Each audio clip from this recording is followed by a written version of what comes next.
সুধী ভক্তবৃন্দগণ, সামনেই আমাদের মহাপাবন তিথি অক্ষয় তৃতীয়া আসতেছে। এই বৎসর 6ই বৈশাখ 1433 বঙ্গাব্দ সোমবার বা 20 এপ্রিল 2026 খ্রিস্টাব্দ সোমবার শ্রী অক্ষয় তৃতীয়া তিথি পড়েছে। ওই দিবসে ভগবানকে চন্দন পরাইতে হয় এবং ওই দিন থেকে আরম্ভ করে টানা 21 দিন পর্যন্তই প্রতিদিন ভগবানকে চন্দন দিতে হয় গায়ে। ওই দিবসে ভগবান এক অংশে পরশুরাম রূপে অবতীর্ণ হয়েছিলেন পৃথিবীকে 21 বার নিষ্ক্ষত্রিয় করার জন্য। ওই দিবসে মহিমা সম্পর্কে গতকালকে আমরা আলোচনা করেছিলাম যে অক্ষয় তৃতীয়া দিবসের 21টি মহিমার কথা বলেছিলাম। তার মধ্যে বিশেষ হলো এই অক্ষয় তৃতীয়া দিবসেই সত্যযুগের আরম্ভ হয়েছিল। এই অক্ষয় তৃতীয়া দিবসেই যব ধানের সৃষ্টি হয়েছিল। এই অক্ষয় তৃতীয়া দিবসেই ত্রিপদগামিনী মা গঙ্গা দেবী ব্রহ্মপুর হইতে ভগীরথ ধরাধামে অবতরণ করিয়াছিলেন। তাই এই অক্ষয় তৃতীয়া দিবসে যদি কেউ জব দিয়ে হোম যজ্ঞ করেন অথবা জবের দ্বারা শ্রীহরির পূজা করেন অথবা জবের পায়াস তৈরি করে ভগবানকে ভোগ দিয়ে যদি কোনো বৈষ্ণবকে দান করেন অথবা জবের আটা দিয়ে পিঠা তৈরি করে যদি ভগবানকে দান করেন অথবা যদি প্রাতকালে আপনি স্নান করেন, দান করেন, পূজা করেন, পিতৃ তর্পণ করেন, পিতৃ উদ্দেশ্যে পিণ্ডিদান করেন, পিতৃপুরুষের উদ্দেশ্যে ভোগ নিবেদন করেন, হরিনাম জপ করেন, হরিনাম কীর্তন করেন, গীতা ভাগবত আদি পাঠ করেন, তুলসী পরিক্রমা করেন, মন্দির পরিক্রমা করেন, যা কিছু পুণ্য করবেন এই অক্ষয় তৃতীয়ার জন্য অক্ষয় হয়ে থাকবে, অমর হয়ে থাকবে। এই পুণ্য কখনো ক্ষয় হবে না। এই কথা মৎস্য পুরাণে ধীরভাবে বর্ণন করে গিয়েছেন। আর স্কন্দ পুরাণে কি বলেছেন? স্কন্দ পুরাণে বলছেন য পশ্যতি তৃতীয়ায়াম কৃষ্ণ চন্দন ভূষিতম বৈশাখাস্য শীতে পক্ষে সজাতু অচ্যুত মন্দিরম। এই বৈশাখ মাসের শুক্লপক্ষের অক্ষয় তৃতীয়াতে কৃত্তিকা নক্ষত্র যুক্ত হয় যদি অথবা রোহিণী নক্ষত্র যুক্ত হয় যদি, তাহলে তার মহিমাটা আরো বেড়ে যায়। তাই এবার আমাদের কৃত্তিকা নক্ষত্র যুক্ত আছে। অক্ষয় তৃতীয়া তাকে কেন বলা হয়েছে তারও একটি কারণ আছে। এক হলো বৈশাখ মাস হতে হবে, দ্বিতীয়ত শুক্লপক্ষ হতে হবে এবং তৃতীয়ত তৃতীয়া তিথি হতে হবে। আর ওই তৃতীয়া তিথির মধ্যে হয় কৃত্তিকা নক্ষত্র হতে হবে অথবা রোহিণী নক্ষত্র যুক্ত হতে হবে, তবেই গিয়ে তাকে অক্ষয় তৃতীয়া বলা হয়ে থাকে। এই দিবসে যা করবেন তার ফলই অক্ষয়। পাপ করলে পাপের ফলও অক্ষয় হয়ে থাকবে, আর পুণ্য করলে পুণ্যের ফলও অক্ষয় হয়ে থাকবে। সুতরাং অক্ষয় তৃতীয়া দিবসে কোনো পাপ কর্ম করতে যাবেন না, কারণ পাপটাও অক্ষয় হয়ে থাকবে। তখন দেহান্তে আপনাকে যতদিন চন্দ্র সূর্য পৃথিবীতে আছে ততদিনই তো আপনাকে নরক যন্ত্রণা ভোগ করতে হবে। অন্যান্য পাপ তো প্রায়শ্চিত্তের দ্বারা ক্ষয় হয়ে যাবে। অক্ষয় তৃতীয়া দিবসের যে পাপ, সেই পাপে প্রায়শ্চিত্তের দ্বারাও ক্ষয় হবে না, অক্ষয় হয়ে থেকে যাবে। তাই সাবধান করে দিয়েছেন গ্রন্থরাজ মহাজনগণ আমাদেরকে। ওই দিবসে যদি কোনো কিছু না পারেন, তাহলে জলপূর্ণ একটি কুম্ভ ভগবানের মন্দিরে দান করে দিবেন। তাও যদি না পারেন, ভগবান বিষ্ণুর অঙ্গে চন্দন দান করবেন। ভগবানকে চন্দন চর্চিত দেহেতে দর্শন করলেও বিষ্ণু লোক লাভ হয়। যদি কিছুই করতে না পারো তো যাও, প্রতি মন্দিরে মন্দিরে যাও, গিয়ে চন্দন চর্চিত ভগবানের শ্রী বিগ্রহকে দর্শন করো, প্রণাম করো, পরিক্রমা করো, স্তুতি করো, তবেই আপনার মঙ্গল হইবে। যদি মলয় চন্দন তো সবার দ্বারা পাওয়াও সম্ভব নয়, আনাও সম্ভব নয়। আর আজকালকের অসৎ ব্যবসায়ীগণ তো পেয়ারা গাছের ডালগুলাকে সেন্টের মধ্যে ভিজিয়ে চন্দন বলে বিক্রি করে দিচ্ছেন। অতএব সহজ উপায় হরিভক্তি বিলাসে বর্ণন করে গিয়েছেন তুলসী কাষ্ঠের ডাল। তুলসী গাছ তো সবারই বাড়িতে আছে। তুলসী বৃক্ষের ডাল নেন, তাতে অগরু দেন, কর্পুল দেন, আর দিয়ে আপনি ঘষতে শুরু করে দেন। গঙ্গার জল দিয়ে ঘষুন। তাই শ্বেতচন্দন, অগরু, তুলসী বৃক্ষের ডাল, কর্পুল, গঙ্গা জল, আর যদি পান অষ্টগন্ধা আপনারা আনতে পারেন, এনে একসাথে মিশ্রিত করে চন্দন তৈরি করে বাটি ভর্তি করে করে রাখবেন। 2-3 দিন আগে থেকেই চন্দন ঘষা শুরু হয়ে যাবে। অনেক চন্দনের প্রয়োজন হয় তো, এই জন্য। আচ্ছা, চন্দন যারা দিবেন ভগবানের শরীরে, তখন একটি মন্ত্র বলতে হয়। ওম ইদং ব্রতং ময়া দেব গৃহীতং পুরতস্তব নির্বিঘ্নানাম সিদ্ধিনাপ্নতো তৎ প্রসাদাৎ জনার্দন। ওম গৃহীতে अस्मिन् ব্রতে দেব यस्य পুণ্যেত্যহং म्रिये সাঙ্গং ভবন্তু তৎ সর্বং তৎ প্রসাদাৎ কৃপাময়। এত গেল স্কন্দ পুরাণের কথা। এবার আমরা ভবিষ্য পুরাণের কথা বলব। এই অক্ষয় তৃতীয়া ব্রতের কথা। কোন এক সময় ধর্মরাজ যম গৌতম মুনির পুত্র শতানিককে বলেছিলেন যে এই বৈশাখ মাসে যদি কেউ অক্ষয় তৃতীয়া দিবসে জলদান করে, শুধু জলদানের পুণ্য দ্বারাও তিনি বিষ্ণুলোক প্রাপ্ত হইতে পারেন। যদি তার জীবনে আর অন্য কোনো পুণ্য নাও থাকে, তথাপিও তিনি এই অক্ষয় তৃতীয়া দিবসে জলদানের পুণ্যের দ্বারা ভগবত লোক বিষ্ণু লোক প্রাপ্ত হইতে পারেন। এই বিষয়ে একটি পৌরাণিক কাহিনী আছে যে পুরাকালে মানে অতীতে একজন অধম দ্বিজ বাস করতেন। এক হলো উত্তম দ্বিজ।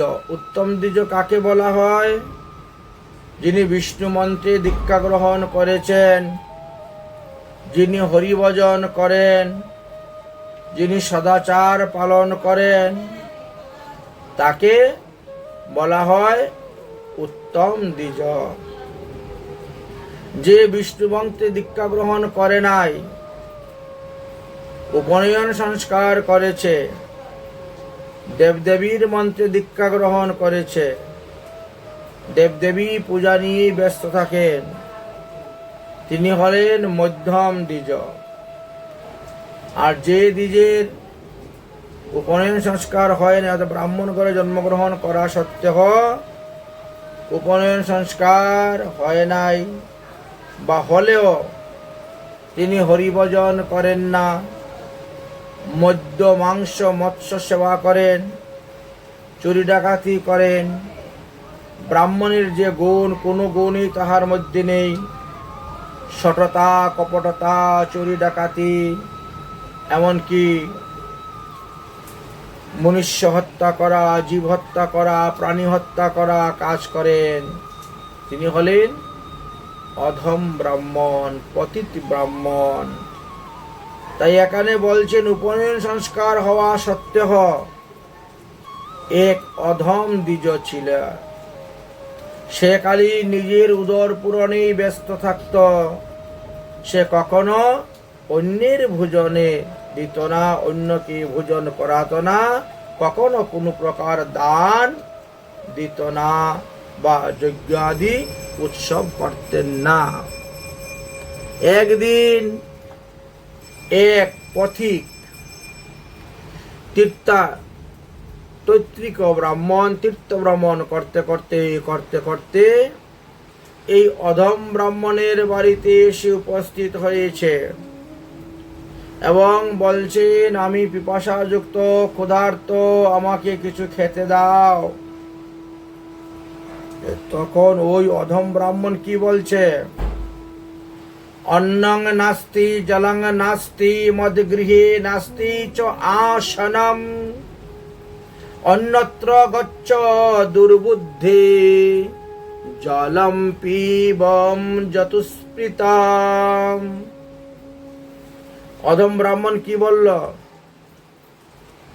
হে পথিক, আমার গৃহে জল নাই, আমার গৃহে খাওয়ার মতো কোনো অন্ন নাই, আমার গৃহে বসার মতন কোনো আসন নাই, সুতরাং তোমাকে যদি জল সেবা করতেই হয়, বিশ্রাম করতেই হয়, থাকতেই হয়, তাহলে যাও, অন্যত্র গিয়ে তুমি বিশ্রাম করো, জলপান করো, আহার করো, আমার গৃহে নেই। এই কথা শ্রবণ করিয়া সেই অধম ব্রাহ্মণের স্ত্রী এসে বলছে, ওগো এ কি বলছো?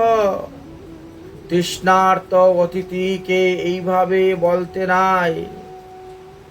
তৃষ্ণার্ত যুক্ত অতিথিকে এক গ্লাস জল দিতে না পারলে আমাদের এই গৃহস্থ আশ্রমের ধিক, আমাদের এই ধন সম্পত্তি ধিক।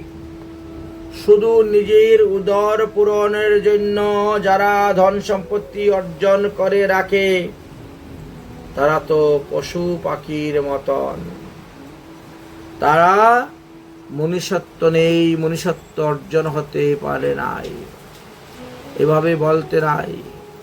তারপর তিনি অতিথিকে বললেন, দাঁড়াও অতিথি, আমি আপনাকে এনে জল দিব, আপনি জল পান করুন, এই স্থানে আপনি বিশ্রাম করুন।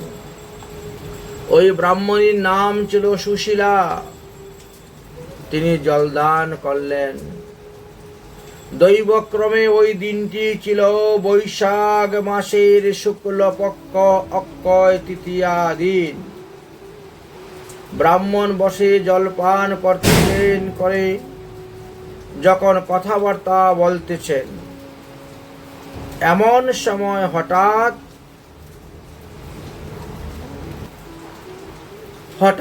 কি হয়েছে, সেই নরাধম ব্রাহ্মণ ওই দিন মারা গেলেন। তখন যমদূতগণ তাকে গলায় রশি বেঁধে যমালয়ে নিয়ে যাওয়ার জন্য এসে উপস্থিত হয়েছে। এই দৃশ্য দর্শন করিয়া অতিথি ব্রাহ্মণ তখন ধর্মদূত অর্থাৎ যমদূতকে বলছেন, হে দূতগণ, তোমরা তাকে যমালয়ে নিতে পারো না, কারণ সে আমাকে জলপান করতে দিয়েছে।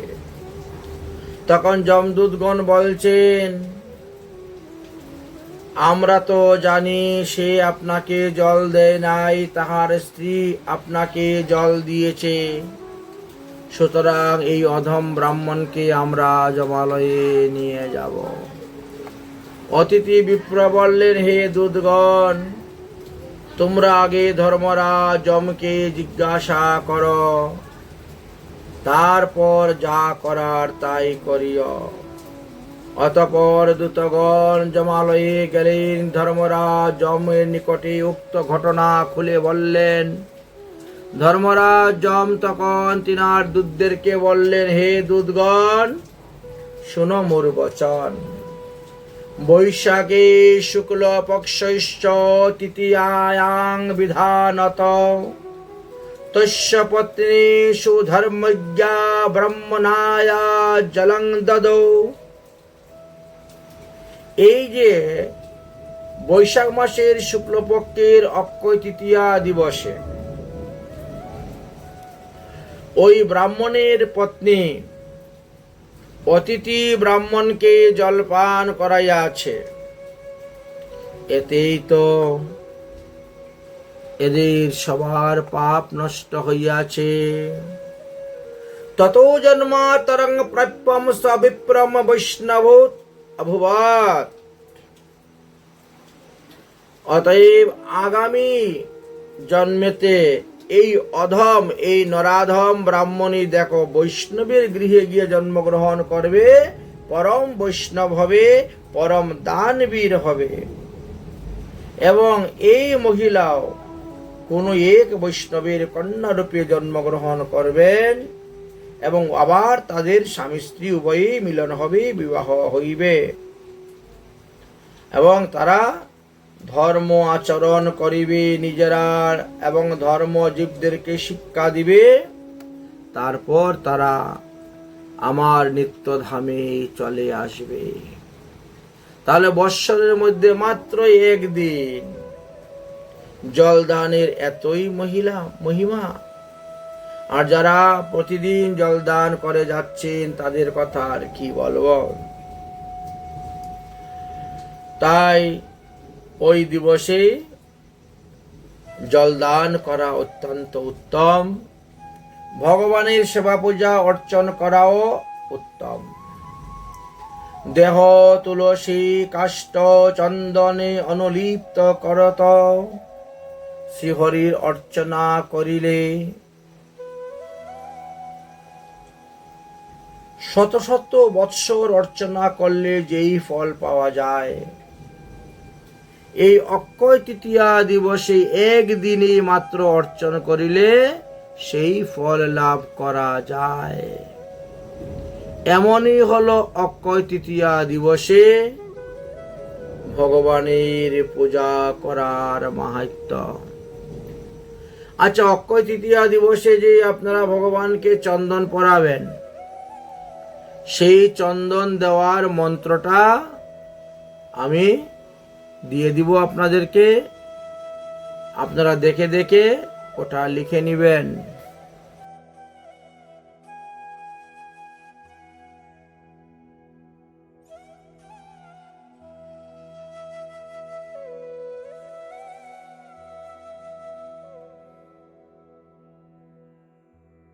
অক্ষয় তৃতীয়া দিবসে আপনারা যখন ভগবানকে চন্দন দিবেন তখন এই মন্ত্রটি উচ্চারণ করবেন।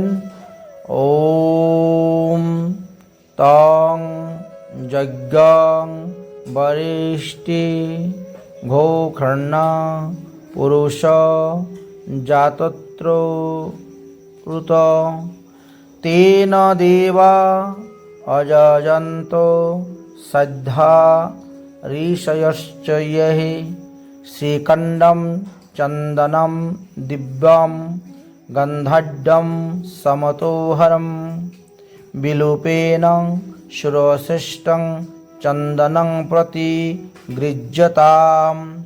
শ্রী ভগবতে বিষ্ণুবে নমঃ চন্দনং সমর্পয়ামি। ওম গন্ধদ্বারা দুরাধস্যাং নিত্যপুষ্টাৎ করিষ্যিনম ঈশ্বরিং সর্বং ভূতাত্মং তমিহোপহি শ্রিয়াম। এইভাবে মন্ত্র উচ্চারণ করে আপনারা ভগবানকে চন্দন দিবেন। চন্দন লেপনের সময় চেষ্টা করবেন যে তর্জনী আঙ্গুল ব্যবহার না করা হয়। শুধুমাত্র অনামিকা আর মধ্যমা এই দুই আঙ্গুল দিয়ে চন্দন দেওয়াটাই প্রশস্ত। যাই হোক, আপনারা আপনাদের শ্রী বিগ্রহকে চন্দন পরাবেন। অক্ষয় তৃতীয়া দিন থেকে আরম্ভ করে 21 দিন পর্যন্তই প্রতিদিন চন্দন দিতে হয়। তো যে যতদিন দিতে পারেন ততদিনই ভালো। রাধে রাধে।